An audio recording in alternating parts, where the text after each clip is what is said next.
So my dear aspirants, this video is for practicing MCQs of your previous year questions और यहाँ पे हम micro economics के previous year questions को solve करेंगे. So without wasting our any time, let's get started.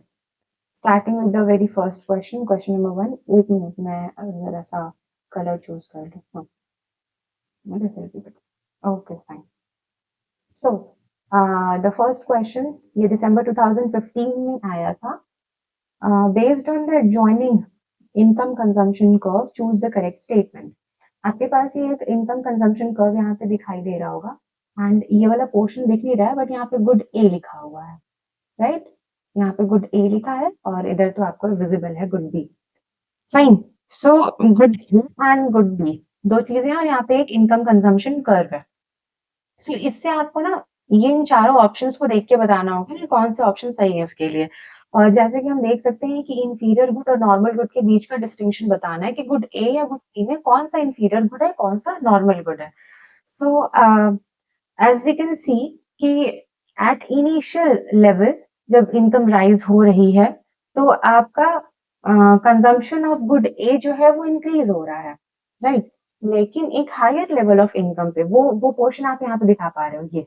ये वाला जो पोर्शन है ना यहाँ तक का, यहाँ से यहाँ तक का पूरा, ये आपको दिखा रहा है कि इनिशियल लेवल पे जब आपकी इनकम इंक्रीज हो रही थी तो आपका गुड ए का कंजम्पशन भी इंक्रीज हो रहा था. बट फिर उसके बाद ये जो बैकवर्ड बेंड है ना आपके इनकम कंजम्पशन कर्व का, ये इस चीज को शो कर रहा है कि at higher level of income good A का कंजम्पशन जो है वो डिक्लाइन कर जा रहा है, राइट?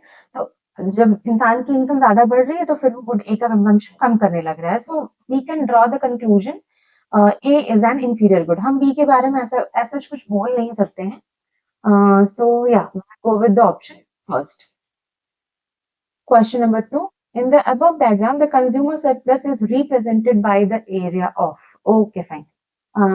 मैं चाहूंगी कि आप थोड़ा सा वीडियो पॉज कर लें और एक बार देख लें कि कौन सा ऑप्शन इसमें सही होगा, कौन सा नहीं. So हम जानते हैं कि कंज्यूमर सरप्लस हम कैसे कैलकुलेट करते हैं. तो maximum amount a consumer is ready to pay minus what he is actually paying.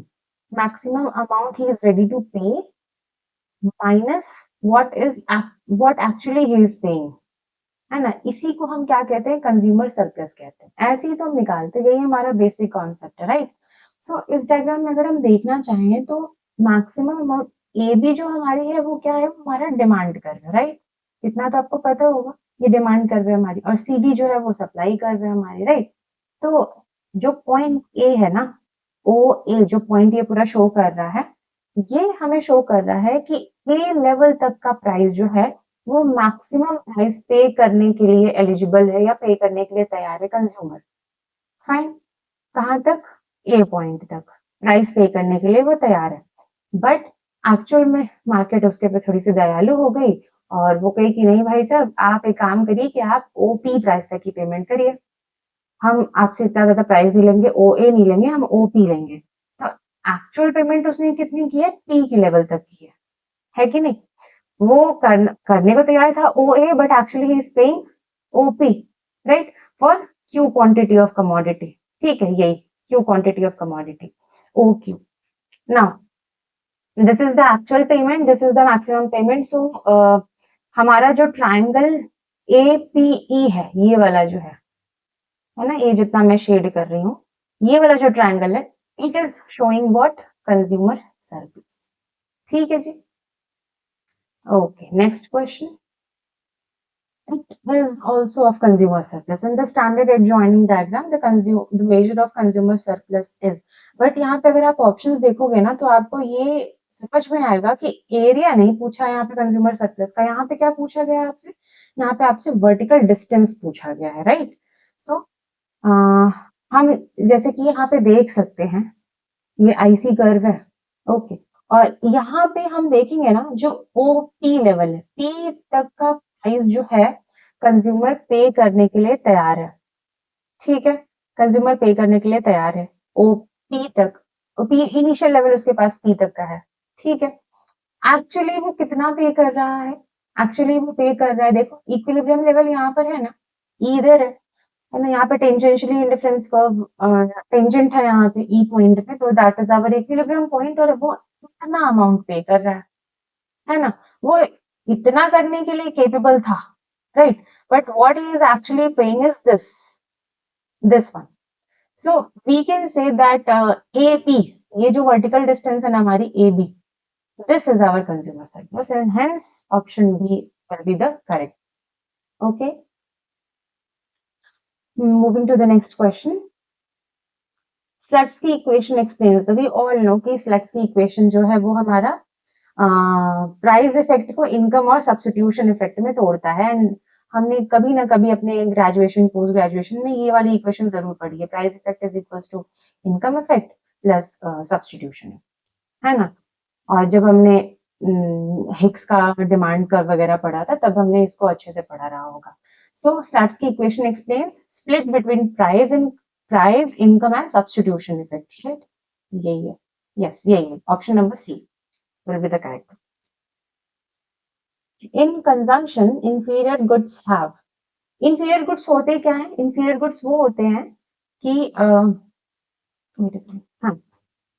inferior goods ना हमें बताते हैं, inferior नाम में inferior है, यानी कि मतलब अच्छे क्वालिटी के तो है नहीं, अच्छी क्वालिटी के नहीं तो इनको कौन कंज्यूम करता होगा? जिनके लोअर इनकम होंगे, है ना, लोअर इनकम ग्रुप के लोग इसे कंज्यूम करते होंगे. अब आप खुद सोचो कि जब हायर इनकम पे कोई भी इंसान मूव करेगा तो क्या वो इंफीरियर गुड को कंज्यूम करेगा? हायर इनकम पे कोई भी मूव करेगा तो इंफीरियर गुड कंज्यूम करेगा? बिल्कुल नहीं करेगा, है ना, बिल्कुल नहीं करेगा. वो स्विच कर जाएगा, हाँ, मतलब कि अच्छे क्वालिटी ऑफ गुड्स पे स्विच कर जाएगा वो, है ना, क्वालिटी अपनी इंक्रीज करेगा, हायर इनकम पर स्विच करेगा. तो हो सकता है कि इंफीरियर से वो कहाँ चला जाए, वो नॉर्मल गुड्स की तरफ चला जाए इनिशियली, अगर स्टेप बाय स्टेप वो अपने आप को इम्प्रूव करा अपना स्टैंडर्ड ऑफ लिविंग. तो हम क्या देख पा रहे हैं कि अगर हमारी इनकम इंक्रीज हो रही है, अगर हमारी इनकम इंक्रीज हो रही है तो हमारे इंफीरियर गुड का डिमांड जो है वो डिक्रीज कर जा रहा है. That means there is a negative relation between both of them. So we can say in consumption inferior goods have negative income effect, right. Zero तो होगा नहीं, पॉजिटिव होगा नहीं, इनफिनिट होगा नहीं, that's income negative income. Okay. Moving to the next one. If sales tax on a commodity is raised, sales tax raise कर दिए जा रहे हैं, right? Sales tax raise कर दिए जा रहे हैं. On a commodity is raised, but the revenue earned through its sale decreases sharply. Sales tax increase हो रहे हैं, है ना. टैक्स किसी कोई फॉर एग्जांपल एक्स कमोडिटी थी तो उस पे लगने वाला जो सेल्स टैक्स था वो बढ़ गया, लेकिन इससे जो रेवेन्यू आती है, हम आप सब जानते हैं कि गवर्नमेंट को रेवेन्यू आती है, जो भी टैक्स इम्पोजिंग बॉडी होगा उसको रेवेन्यू जनरेट होती है टैक्स पेमेंट से. बट हुआ क्या ना कि revenue earned through its sale decreases. हमने सेल टैक्स को तो हमने इंक्रीज किया था तो रेवेन्यू भी तो इंक्रीज होना चाहिए था ना, बट इंक्रीज ना होने की वजह क्या हो गया? डिक्रीज हो गया. ठीक है, डिक्रीज हो गया. इसका मतलब है कि टैक्स इम्पोज करने से इम्पैक्ट क्या पड़ता है? प्राइस लेवल में चेंज आता है. अगर आप टैक्स बढ़ाओगे तो प्राइसेस भी बढ़ेंगे ना इस कमोडिटी के. तो यानी कि अगर प्राइस बढ़ा इस कमोडिटी का, उसकी वजह से एक्स कमोडिटी के डिमांड पे असर पड़ा है, डिमांड पे असर पड़ा तभी तो रेवेन्यू कम हो गया. और क्या रीजन है रेवेन्यू कम होने का? है ना, लोग उस चीज की, उस एक्स कमोडिटी की डिमांड कम कर दी है उसके प्राइस के राइज होने से. और उसका प्राइस कैसे राइज हुआ? Because of rise in sales tax. So we can say the price elasticity of demand for it is high. हाँ, ये word option number c. Price elasticity of demand for it is high. है ना, elasticity मतलब highly elastic demand है वो उसका, उस commodity का, जो एक्स कमोडिटी है पर्टिकुलर, वो हाईली इलास्टिक है कि उसमें थोड़ा सा भी चेंज जो हो रहा है प्राइस में वो उसके डिमांड पे इम्पैक्ट डाल दे रहा है. ठीक है, हम ये कंक्लूजन यहाँ से डिराइव कर सकते हैं. Now next question. Given the demand function Q is equal to 20 by P. इसको थोड़ा सा थिन कर लेते हैं, इसमें शायद सॉल्व कर. या given the demand function Q is equals to 20 by P. Okay ji, Q is equals to 20 by P. Okay, where symbols have their usual meaning. Okay, at which price would the elasticity of demand be unity? पहले हमें इसका absolute elasticity निकालना पड़ेगा ना.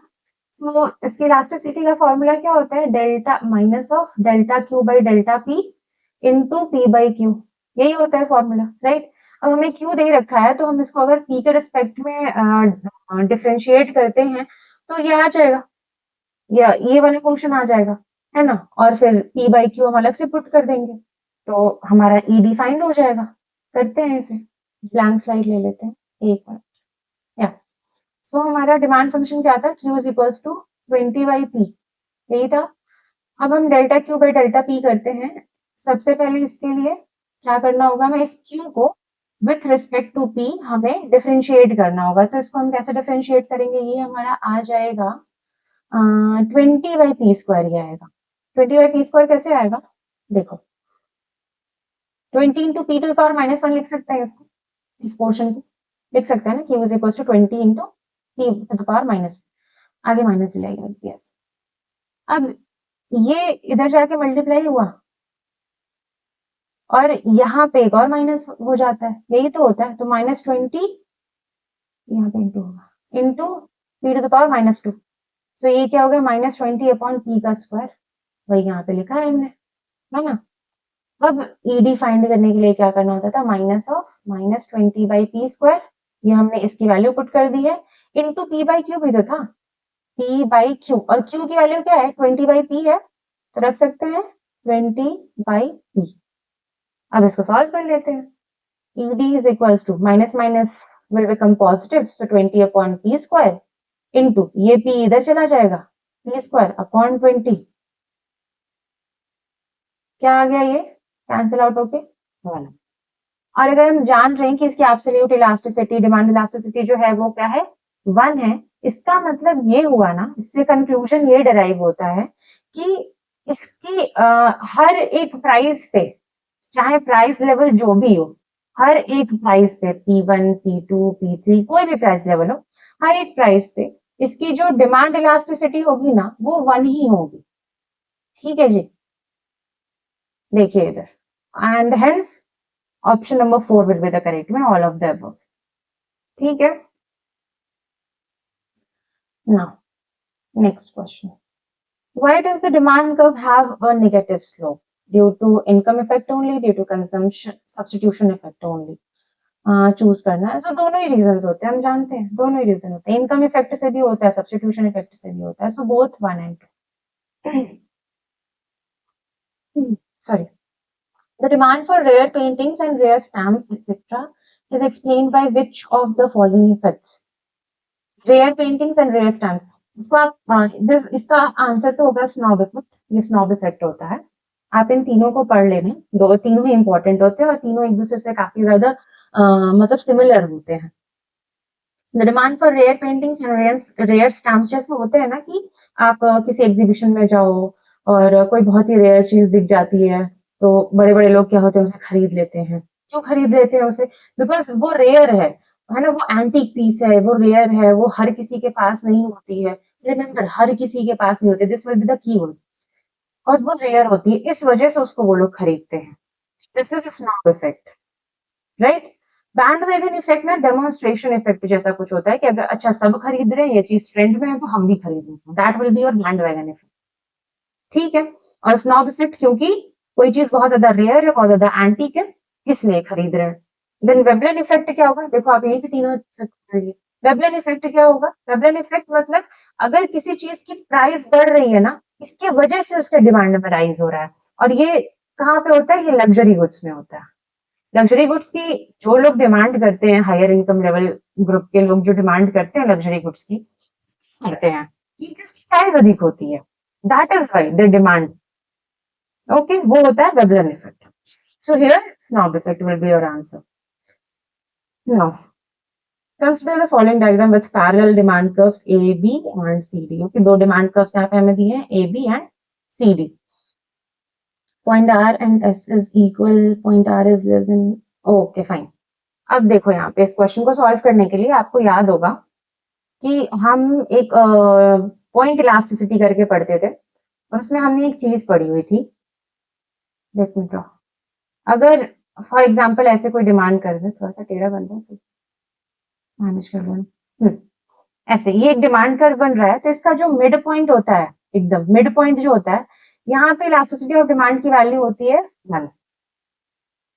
जो ये वाला point होता है, यहाँ पे इलास्टिसिटी की वैल्यू होती है 0 और ये अपर मोस्ट जो पॉइंट होता है, यहाँ पे इलास्टिसिटी की वैल्यू होती है इन्फिनिटी होती है।